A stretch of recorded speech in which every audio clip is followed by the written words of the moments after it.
και τον όνο και τώρα θα σας καταπλήξω με τις γνώσεις μου στα γερμανικά. Έχω κάνει 4 εξάμηνα και ήμουν φοβερός, είχα δεκάρια στο σχολείο. Αρχίζουμε. Αυτό το πέρα είναι κοσμητικό. Πάμε να διαβάσουμε οδηγίες χρήσης. Για εσάς τους Γερμανούς να σας καταπλήξω κιόλας.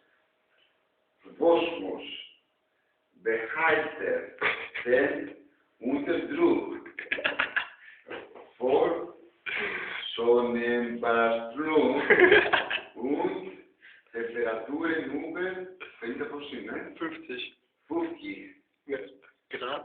Grad Stufe, auch nach Gebrauch nicht gewaschen.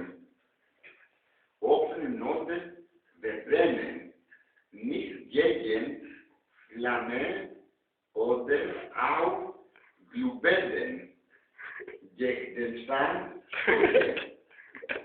von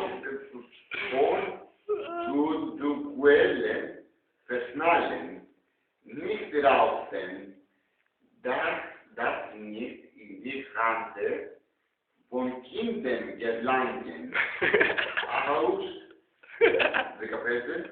15 Zentimeter Entfernung kommen, Kontakt mit den Augen und in die Berleys sowie tiefe Inhalation, wenn Leben Benutzung ausschließlich gemacht.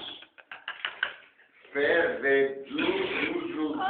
kann nicht mehr, Alter. Nur entleerte Dosen in die Versorgungssammlung Ingredients. Στάζει, πες κάτι τώρα, για να τελειώσουμε. Ελπίζω για τα γερμανικά μου. Ελπίζω να σας άρεσαν. Χαιρετισμούς από την Griechenland, die Willkommen aus Griechenland.